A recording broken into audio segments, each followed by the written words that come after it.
Assalamualaikum warahmatullahi ta'ala wabarakatuh.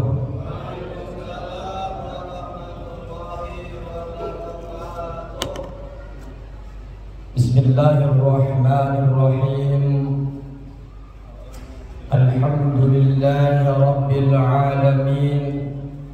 Wassalatu wassalamu ala rasulillah Muhammad ibn Abdullah wa ala alihi wa sahbihi ajma'in. Rabbana la ilma lana illa ma 'allamtana innaka antal alimul hakim. Rabbi shrah li sadri wa yassir li amri wahlul 'uqdatam min lisani yafqahu qawli, amma ba'd. Yang kami hormati Ketua DKM Masjid Darussalam beserta para pengurus harian dan seksi-seksinya. Yang kami hormati para asatid, para sepuh bani sepuh, para penasehat dan pengawasnya. Yang kami hormati Ketua RT dan aparatur daerahnya, RT-RT-nya, dan seluruh jamaah yang hadir pada malam hari ini. Semoga Allah Subhanahu wa ta'ala hadirnya panjenengan di majlis ilmu menjadi wasilah keberkahan dalam hidupnya. Allah mudahkan setiap kesulitannya. Allah berikan jalan solusi setiap ujiannya, dan Allah kabulkan hajat-hajatnya. Para bapak-bapak yang dirahmati Allah Subhanahu wa ta'ala, malam hari ini kita akan melanjutkan kajian yang kemarin tentang kitab Bidayatul Hidayah. Kita ingin menggapai petunjuk daripada Allah Subhanahu wa ta'ala. Al-Fatiha hadirin Nabi Mustafa Rasulullah sallallahu alaihi wasallam wa alihi wa sahbihi wa dhurriyyatihi wa usulihi wa furu'ihi wa li muallif hadal kitab Syekh al-Imam al-Alim al-Arif billah Abu Hamid Muhammad bin Muhammad al-Ghazali wa li jami' masyina la taqulu fi maqbaratihi al-Ghazali wallati taqulu fi maqbaratihi fata bi'abdil majid syujatihi wa bi Ahmad mabud sayyid syujatihi wa bi Abdul Habib syujatihi wa bi Hasan Abdul Habib wa bi Ahmad Abdul Habib wa bi Rahman bin Zaid wa bi Abdul Qadir bin Ahmad mabud syujatihi wa bi Juni bin Mustahab wa bi Syuri bin Abdullah wa bi Syuri wa bi Hashid bin Ni'mah, dan guru-guru kita yang telah kita pernah mengambil manfaat dari beliau-beliau. Allah Ta'ala yahmina bihmayatihim wa yumiduna bimadadihim wa yanfa'una bibarakatihim wa anwarihim wa asrarihim wa ulumihim fid din wa dunya wal akhirah. Al-Fatiha. A'udzu billahi minasy syaithanir rajim. Bismillahirrahmanirrahim. Alhamdulillahi rabbil alamin arrahmanir rahim maliki yaumiddin. Iyyaka na'budu wa iyyaka nasta'in ihdinas siratal mustaqim siratal ladzina an'amta 'alaihim ghairil maghdubi 'alaihim waladdallin. Amin. Bismillahirrahmanirrahim. Qala musannif rahimahullahu ta'ala wa nafa'ana bi ulumihi fid dharain. Amin. Kemarin kita sudah diberikan pemahaman oleh Al-Imam Ghazali, wahai orang-orang yang memiliki semangat datang kepada majelis ilmu, yang menampakkan dirinya begitu senang terhadap ilmu, tahukah engkau bahwa engkau ini harus melihat betul niatmu di dalam menuntut ilmu. Kalau niatmu hanyalah ingin persaingan, ingin berbangga-banggaan diri, ingin unggul-unggulan dengan teman-temannya, atau agar orang lain semuanya memperhatikan Anda sebab kelebihan ilmu itu, kata Imam Ghazali, Anda sudah menuju kepada kerusakan kepada diri Anda sendiri. Anda telah menjual akhirat dengan dunia. Sampai-sampai kata Imam Ghazali, yang mengajarkan ilmu kepadanya sama mendapatkan dibebani dosa-dosa sebab murid-muridnya yang diajarkan niatnya tidak karena Allah Subhanahu wa ta'ala.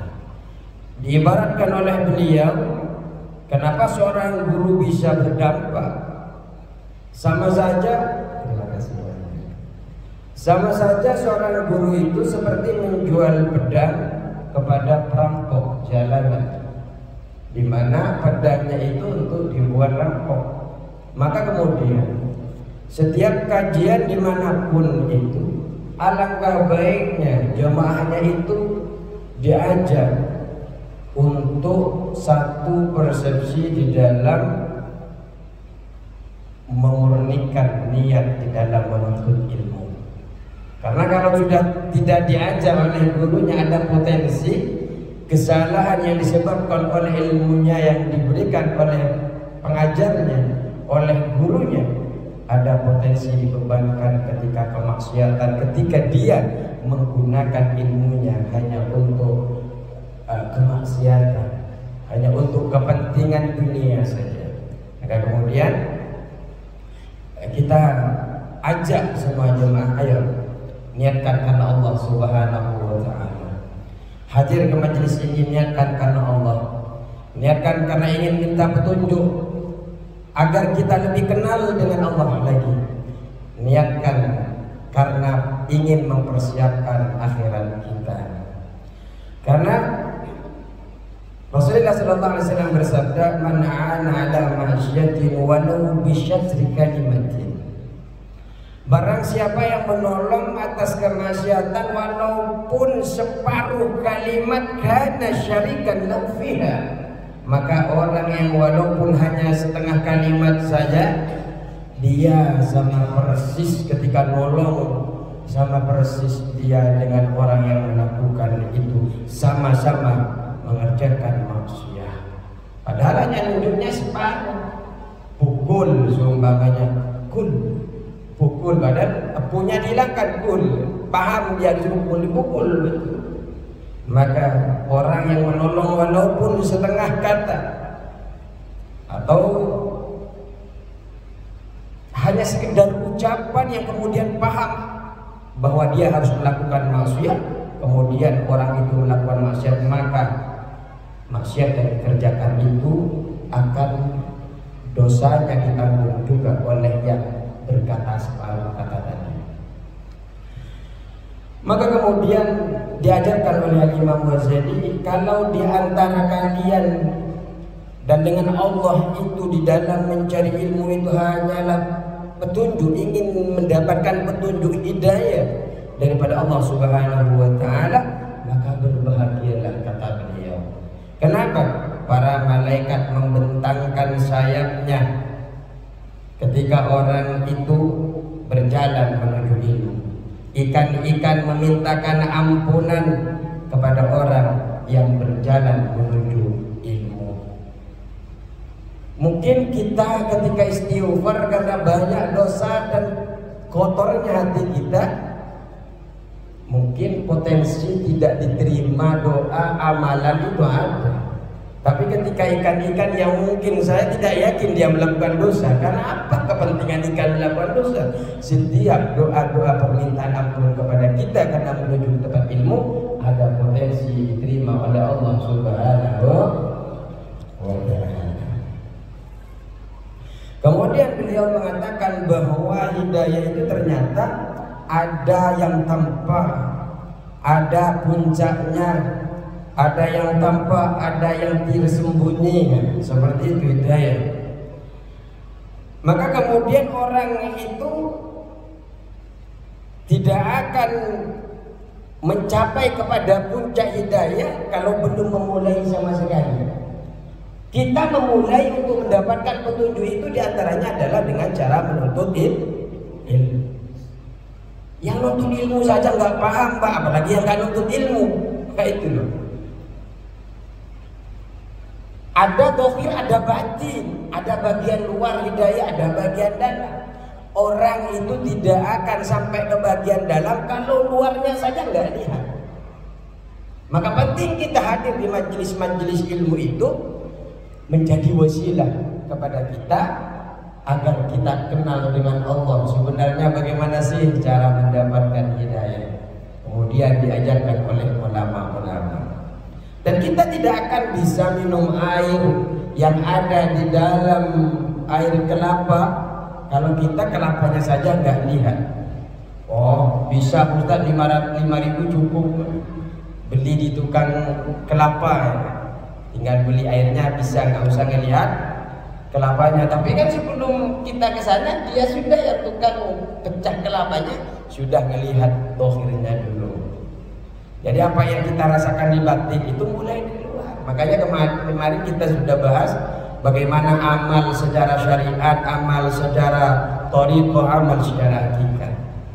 Kita mulai dari syariat, pembenahan secara dhahir, wudunya, sholatnya, rukun-rukunnya kita benahi sesuai syariat. Kemudian setelah itu, karena syah mungkin ibadah itu, tapi belum tentu amalannya diterima oleh Allah. Kenapa? Batin belum kita asah, batin belum kita jaga, masih hati suka sudon kepada Allah, hati suka dengki kepada tetangga. Nah, ini yang kemudian bisa menyebabkan pahala-pahala yang kita perbanyak. Sholat subuh, yang lain datang pas adzan, mungkin jenengan dari jam 1 sudah gelar sajadah. Pahala dapat pahala. Kalau tidak ada penghalang amalan dia dengan Allah Subhanahu. Kalau ada penghalang, kesombongan, ujub dan sebagainya, la yadkhulul jannata man kana fi qalbihi misqala dzarratin min kibrin.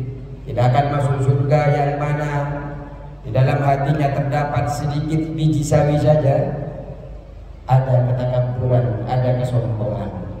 Maka hari ini kita di dalam Kitabul Qorib bab ibadah sudah selesai, hampir selesai. Kita mau beranjak kepada muamalah, maka syariat secara ibadah panjenengan sudah selesai. Tinggal bagaimana menjaga pahala itu kemudian sampai di hadapan Allah Subhanahu wa ta'ala. Wa bismillahirrahmanirrahim. Wa ana musyirun 'alaika bi bidayatil hidayah. Wa perhatikanlah kata Imam Ghazali. Ana musyirun 'alaika bi bidayatil hidayah. Saya memberitahu, memberi isyarat kepada kalian bi bidayatil hidayah, dengan permulaan hidayah. Litujarriba biha nafsaka, agar engkau coba kepada dirimu sendiri. Wa tamtahina biha qalbak, dan menguji hidayah itu di dalam hatimu.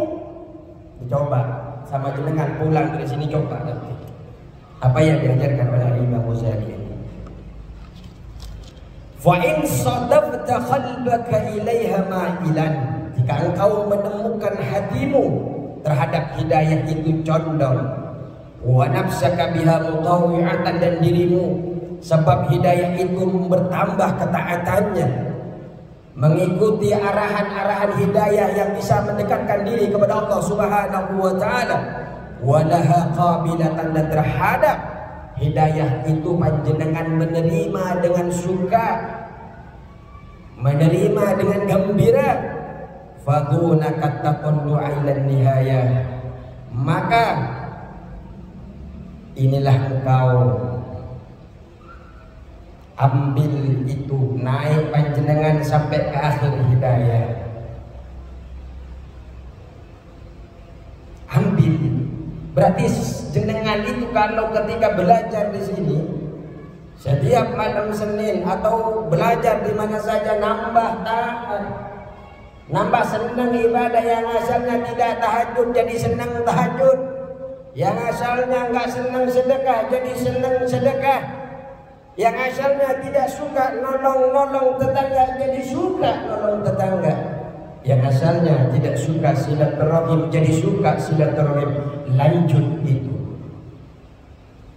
Wa taghallula fi biharil ulum, masuk ke dalam lautan ilmu itu. Kenapa? Enggak salah milih jenengan dalam mencari ilmu itu. Tapi sebaliknya, wa in sadafta qalbaka inda muwajahatika, jika engkau menemukan hatimu ketika menghadap terhadap hidayah, ketika engkau belajar tentang wasilah-wasilah bin hidayah, petunjuk, hadir ke ilmu-ilmu, majlis-majlis ilmu, ngaji di mana-mana, iyaha biya musawwifan, sebab ilmu yang panjenengan diajari tadi itu, yang panjenengan belajar, menyebabkan musawwifan dalam keadaan menunda-nunda. Mau sholat isya, entar. Mau bayar sedekah, entar. Nunda. Mau silaturahim, entar. Mau nolong, entar. Kebaikan ditunda-tunda. Kalau seperti itu, wabila amali, dan beramal bimuqtadaha mumatilan, beramal dengan kehendak hidayah itu mumatilan, dengan keadaan menunda-nunda, berjanji-janji, nanti malam masih panjang isyaknya. Ini walaupun sebenarnya isya itu memang kalau Umar bin Khattab itu menganjurkan akhir. Artinya kita bicara tentang menunda-nundanya, bukan karena ittiba kepada Rasulullah atau kepada sahabat, tapi karena nunda-nunda. Padahal kita kan sudah belajar dalam ilmunya, tapi sebab itu nunda-nunda. Atau menjadi wasilah, wasilah ilmu itu menyebabkan sering menunda-nunda kepada amalan-amalan baik itu. Fa'lam, maka ketahuilah, anna nafsakal ma'ilata, bahwa nafsu yang condong ila talabil ilmi, kepada yang mencari ilmu, panjenengan ke majlis-majlis kemana-mana nuntut ilmu, nggak cukup di sini, di luar lagi nuntut, nggak cukup di luar, sampai YouTube mulai A sampai Z didengerin semua. Tapi ternyata ilmu yang panjenengan dapatkan malah menyebabkan amalan-amalan jenengan masih suka ditunda-tunda. Hiya nafsul ammarah. Sebenarnya jenengan menuju ke tempat ilmu adalah karena didorong condongnya kepada nafsu, dan nafsunya adalah nafsu ammarah. Hiya nafsul ammarah bisu, bahwa itu nafsunya adalah nafsu ammarah bisu, yang mengajak kepada kejelekan. Nafsu yang mengajak kita menuntut ilmu, padahal ilmu mengajarkan baik kepada kita, tapi ternyata kok efeknya berbeda. Seharusnya kita mengedepankan, disegerakan ilmu itu, tapi nanda-nanda. Wa qad intahadat muti'atan, dan bergerak nafsu tersebut muti'atan, atas dasar taat li syaitani, kepada syaitan.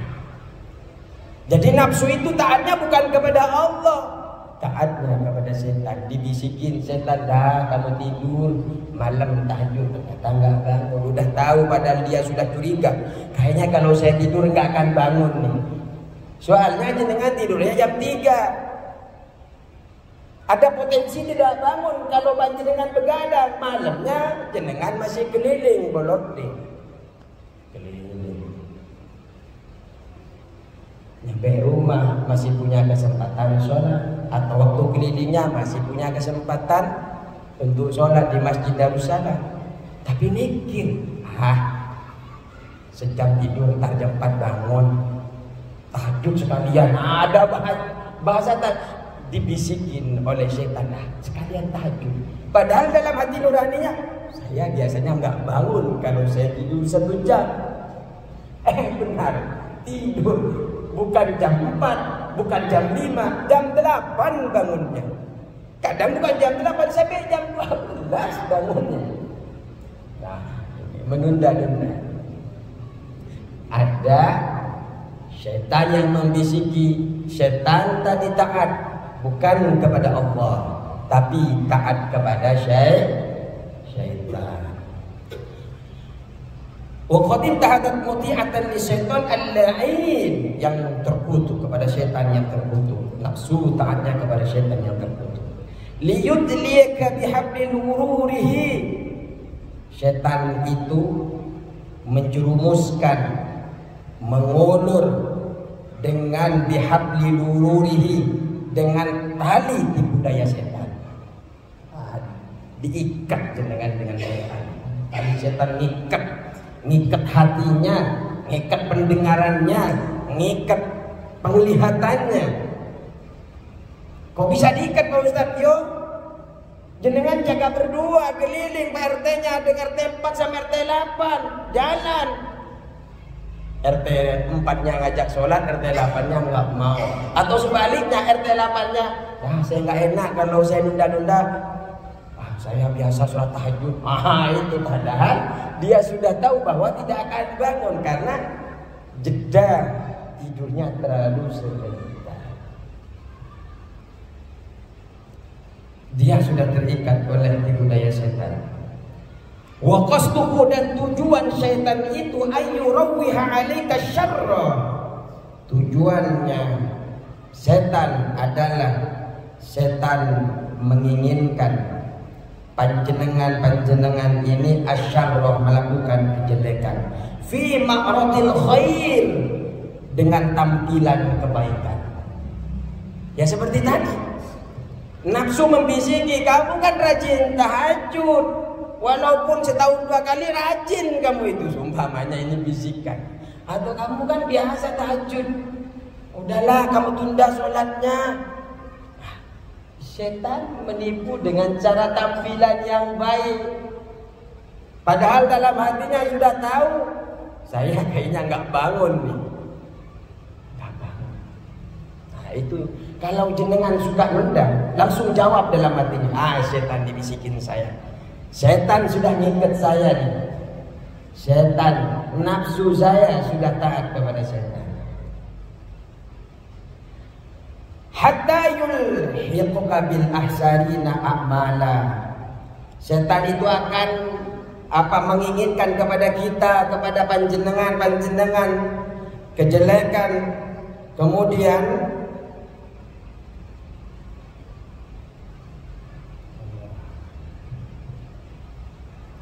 Kemudian panjenengan itu diinginkan oleh setan, yulhiquka bil ahsarina a'mala. Setan ingin menjadikan panjenengan termasuk golongan yang paling rugi amalnya. Panjenengan beramal, tapi termasuk orang yang beramal dalam keadaan rugi. Kenapa? Alladzina dhalla sa'yuhum fil hayatid dunya. Karena usaha orang yang merugi amalnya ini sia-sia, sesat di dalam kehidupan dunia. Wa hum yahsabuna annahum yuhsinuna sun'a. Mereka mengira bahwa mereka ini melakukan kebaikan dengan pekerjaan itu. Dia mengira ketika dia berniat untuk tahajud bersamaan dengan Isya itu, anggapannya adalah baik bagi dia, padahal dia sudah tahu dia tidurnya hanya 15 menit atau dia tidurnya hanya setengah jam. Biasanya kalau setengah jam dia nggak bangun, biasanya tidurnya paling sedikit dia 6 jam. Dia malah ngikutin yang kata setan, kamu bangun, iya memang kemarin kamu tidurnya 5 jam, yakinlah sekarang itu setengah jam kamu bangun. Manis nafsu itu membisik kita. Bagi orang yang tidak tahu bidayatul hidayah, permulaan dia dah ikut, Pak. Iya, kayaknya saya bangun begini. Padahal dia boleh kemarin-kemarin 6 jam gak cukup dia tidur. Dia begadang sampai malam, yakin bahwa setengah jam akan bangun. Dia mengira bahwa itu adalah baik baginya karena menyandarkan tahajud di dalam niat untuk menunda-nundanya. Wa inda dzalika yatlu 'alaika syaitan. Dan saat itu juga setan membisiki kepada panjenengan fadlal ilmi wa darajatal ulama, tentang fadilah orang menuntut ilmu. Mereka fadilah itu apa? Dibisikin oleh setan tentang bagaimana fadilah menuntut ilmu, fadilah dan wa darajatal ulama, dan derajatnya para ulama dibisikin, Pak. Jenengan disuruh untuk ilmu kemana-mana, tapi ternyata ilmunya tidak bermanfaat karena jenengan lupa kepada hal-hal yang betul-betul disabdakan oleh Allah. Setan itu akan membisiki kepada jenengan wa ma warada fihi minal athar wal ahbar, terhadap sesuatu yang telah datang dari perkataan sahabat, daripada perkataan Rasulullah sallallahu alaihi wasallam. Dibisikkan bagaimana panjenengan semangat cari ilmu, tapi ternyata ilmunya dipelesetkan, jenengan diikat oleh setan dalam tipu dayanya. Ya, bukan berarti orang yang berilmu kemudian lurus semua, tidak. Ada kalanya nyari ilmunya bukan karena Allah Subhanahu wa ta'ala. Sehingga apa? Ya tadi itu, kalau jenengan ketika nuntut ilmu tambah semangat di ibadahnya, tambah semangat dekat dengan Allah, lanjutkan sampai ke dalam lautan selami itu, sampai ke langit pun naik itu sudah betul. Tapi kalau jenengan memperbanyak ilmu kemana-mana, ternyata jenengan suka nunda-nunda, salah. Itu cepat berhenti, introspeksi, evaluasi, hisab diri kita. Setan nggak berhenti di situ. Dengan jenengan tetap disuruh menuntut ilmu, malah sama setan akan dibisiki tentang hadis-hadis Rasulullah, perkataan para sahabat, bagaimana kemuliaan mencari ilmu. Sebagaimana Rasulullah SAW bersabda, nadratun ilal alimi ahabbu ilayya min ibadati syamiha wa qiyamiha. Satu pandangan kepada orang alim lebih aku cintai daripada ibadah selama setahun penuh dengan puasa dan qiyamul lail. Memang betul itu pahalanya akan setinggi itu kalau kita niatnya kata Allah.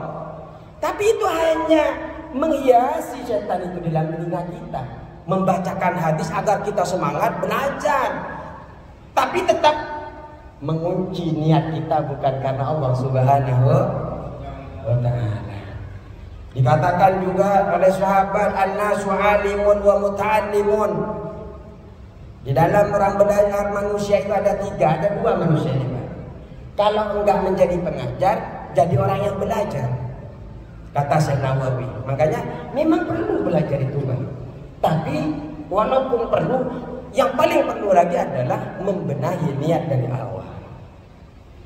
Karena memang kata Syekh Nawawi mengutip dari asar, bahwasanya manusia itu terbagi kalau enggak alim ya muta'allim, kalau enggak ya belajar ya ngajar. Kalau tidak termasuk orang yang belajar atau mengajar, maka akan termasuk wal baqi hamajun.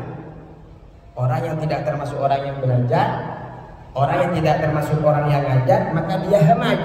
Apa hamaj? Hamaj itu adalah hewan kecil, hama. Tahu hama? Hewan yang tidak disukai orang-orang. Dia hanya menjadi perusak, menjadi perusak. Di tanaman menjadi perusak, di pertanian menjadi perusak, di masyarakat wah dia cuma hama, menunjukkan kinayah, kiasan bahwa orang itu hanyalah sebatas perusak di lingkungannya. Maka kemudian berbahagialah kita yang duduk di sini. Kalau nggak masuk kepada alimun, ya muta'allim. Tidak termasuk kepada hamajun. Ini alhamdulillah kita. Kemudian sebenarnya innal amal al-qalilah, amal yang sedikit mal ilmi yanfa'u, beserta ilmu yang bermanfaat.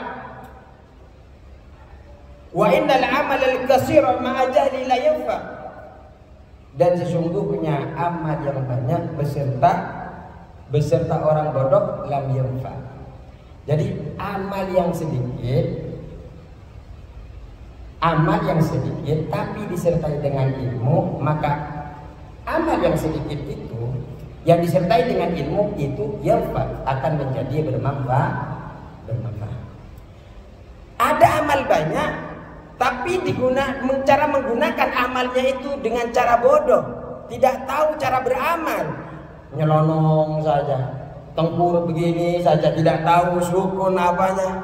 Yang rukun dikira sunnah, yang sunnah dikira rukun. La yanfa', tidak termasuk bermanfaat.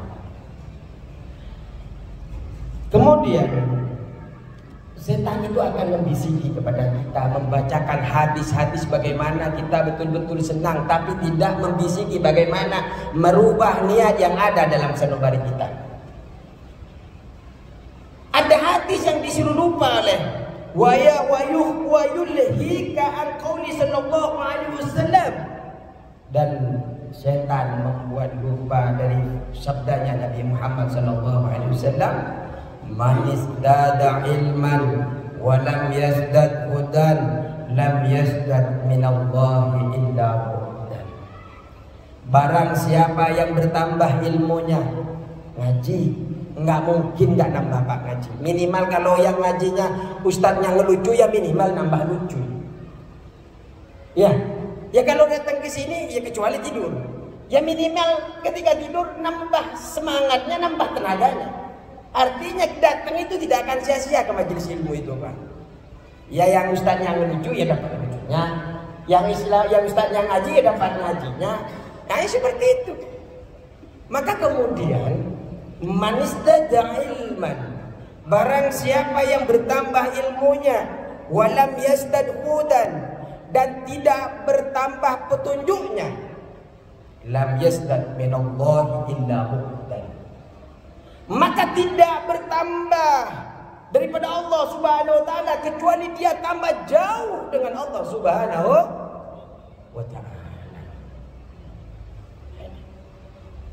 Jenengan nambah ilmu seharusnya nambah taat kepada Allah. Tapi jenengan kalau ilmunya bertambah, tapi jenengan malah tambah jauh dengan hidayah, dengan petunjuk daripada Allah Subhanahu wa taala. Jenengan itu bukan dekat dengan Allah, tapi jenengan malah jauh dengan Allah. Banyak ulama Pak, dia tersandung ABCD.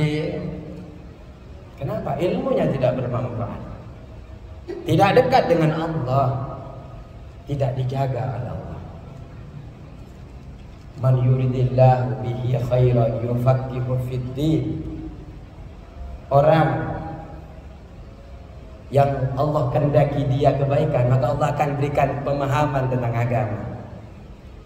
Bukan hanya sekedar paham, tapi Allah berikan taufik dia untuk bisa mengamalkan apa yang dia ketahui. Kalau kita baca di awal muqaddimah Riyadhus Shalihin, kalau dia tidur Allah sadarkan. Enggak, bukan tidur begini maksudnya, kalau dia terlelap dalam kebodohannya, Allah bantu dia, sadarkan, Allah bukakan dia pikiran-pikirannya, Allah bukakan dia akan mengambil ibrah-ibrah, pelajaran-pelajaran. Orang-orang di dalam ilmu itu biasa Pak. Di tempat kami dulu waktu mondok, yang paling pintar itu malah yang tidur. Betul. Nah kepo. Nah ini tanya nanti langsung bisa jawab. Enggak betul. Karena ilmu laduni itu memang ada. Sebagaimana Nabi Adam alaihissalam nggak ada madrasah dulu Pak. Tapi Allah kirim langsung ke sanubarinya. Yang penting duduk dalam ilmu, datang karena Allah. Ya, saya tahu dengan capek tadi itu. RT tadi sudah perlombaan luar biasa, sampai ketua di KM-nya telah langsung telepon tadi. Maaf Pak Ustaz, sibuk luar biasa di minggu itu. Tapi kita bisa duduk di majelis ilmu, alhamdulillah. InsyaAllah semoga lelahnya oleh Allah ganti dengan beribu-ribu pergantian kebaikan. Ini kita dalam mencari ilmu. Kemudian wa qauli sallallahu alaihi wasallam, kemudian syaitan itu akan membuat kita lupa dari sabda Nabi Muhammad sallallahu alaihi wasallam, asaddun nasi adzaban yaumal qiyamah. Siksa yang paling berat bagi manusia di hari kiamat, alimun lam yanfa'ullahu bi'ilmihi, adalah orang yang alim kemudian ilmunya tidak lam yanfa'ullahu bi'ilmihi, Allah tidak memberikan manfaat dengan ilmunya. Ilmunya banyak tapi dia tidak mengamalkan Dia sudah tahu al-halalu bayyinun wal haramu bayyinun wa bainahuma al-mustabihat. Tahu yang mana yang halal, yang mana yang haram. Sedot semua, nanti kita di akhirat hitung-hitungan kayaknya banyak yang halal ketimbang yang haramnya. Wah, akhirnya jadi subhan semua itu, Pak. Ilmunya tidak bermanfaat. Di hadapan Allah akan disiksa. Tapi kita jangan sampai menjustis kepada siapapun. Orang yang telah orang yang telah berdosa, kemudian kita anggap dia rusak di hadapan Allah. Tidak. Jangan-jangan dia nanti bertaubat kepada Allah, malah kita yang jauh dari Allah. Kita ini hanya bagaimana mempelajari ini, bukan menjudge orang lain jelek, tidak, tapi bagaimana kita yang lebih lagi taat kepada Allah. Ketika kita punya ilmu, langsung amalkan ilmunya. Yang kemarin kita melakukan dosa, kita taubatin. Orang yang bertaubat, inna ta'ibah, orang yang bertaubat seperti orang la dzamba lahu, seperti orang yang tidak berdosa baginya, bagi orang yang kemudian wakana sallallahu alaihi wasallam yaqul, kemudian Rasulullah sallallahu alaihi wasallam bersabda, Allahumma inni a'udzubika min ilmin la yanfa wa qalbin la yahsha wa amalin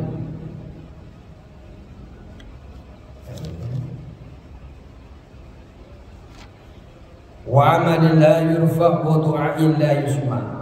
Ini bagi yang biasa jadi imam, tolong dihafalin, dibaca.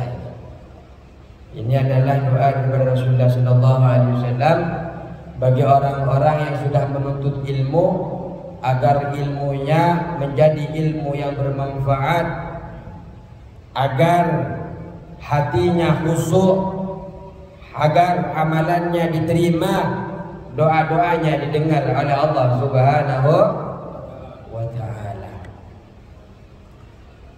Apa doanya? Allahumma, ya Allah, inni a'udzubika, sesungguhnya aku memohon perlindungan kepadamu ya Allah, min ilmin, dari ilmu, la yanfa'u, yang tidak bermanfaat, wa qalbin, dan hati, la yahsha, yang tidak khusyuk. Wah, ini dengan tanda-tandanya enggak khusyuk ketika Allahu Akbar kabira walhamdulillahi katsira subhanallahi bukratan wa asila. Ini masih enak. Ini wajah ini sudah mulai menghayal dah. Udah ingat ke sandal, udah ingat ke cucian, udah ingat ke anak, pulang. Kemudian kita berdoa dalam doa. Apa dalam doa? Wa qalbin la yahsha, hati yang tidak khusyuk. Wa amalin la yurfa, amal-amal yang tidak diangkat, yang tidak diterima oleh Allah. Kita mohon kepada Allah. Ya bukan berarti jenengan beramal kemudian langsung diterima, ya tidak.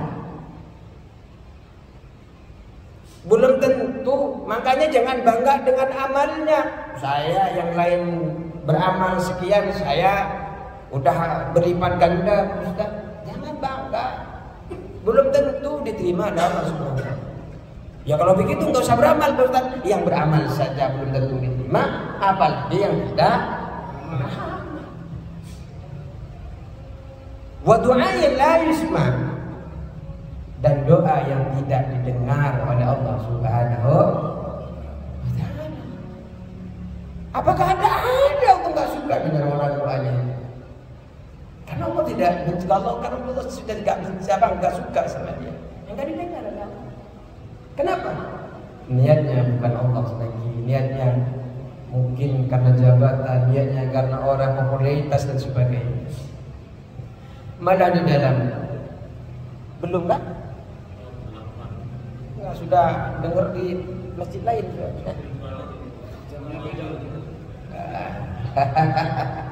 Kemudian makanya kita ini harus jaga amal-amalannya. Ayo kita baca bareng-bareng doanya. Allahumma inni a'udzubika min ilmin la yanfa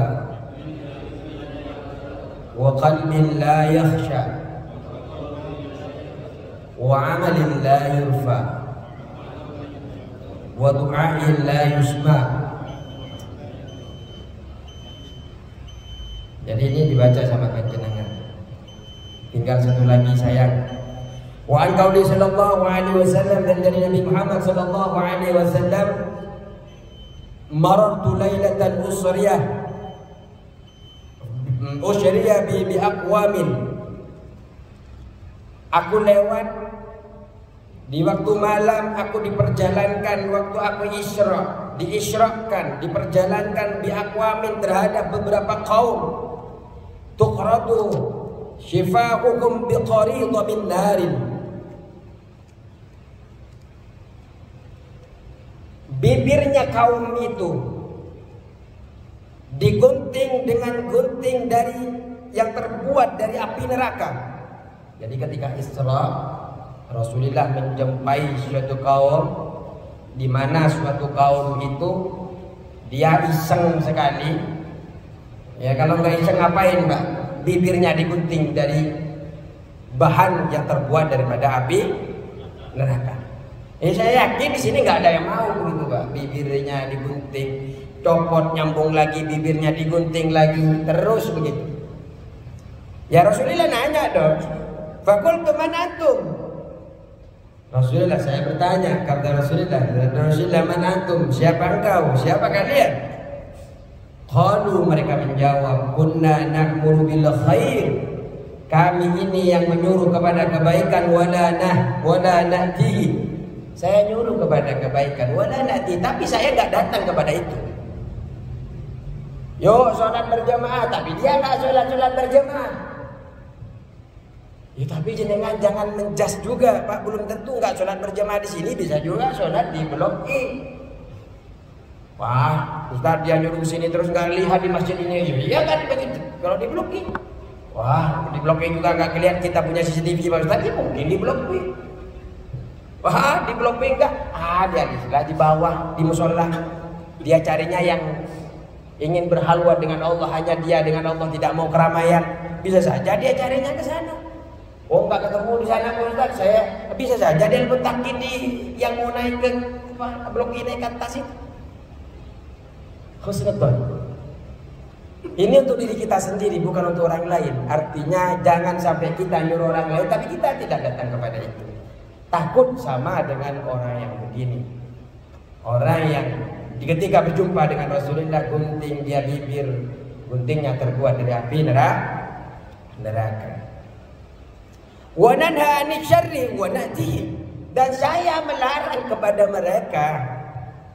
Saya melarang kepada mereka dari kejelekan. Saya melarang untuk tidak hadir kepada keburukan, kejelekan.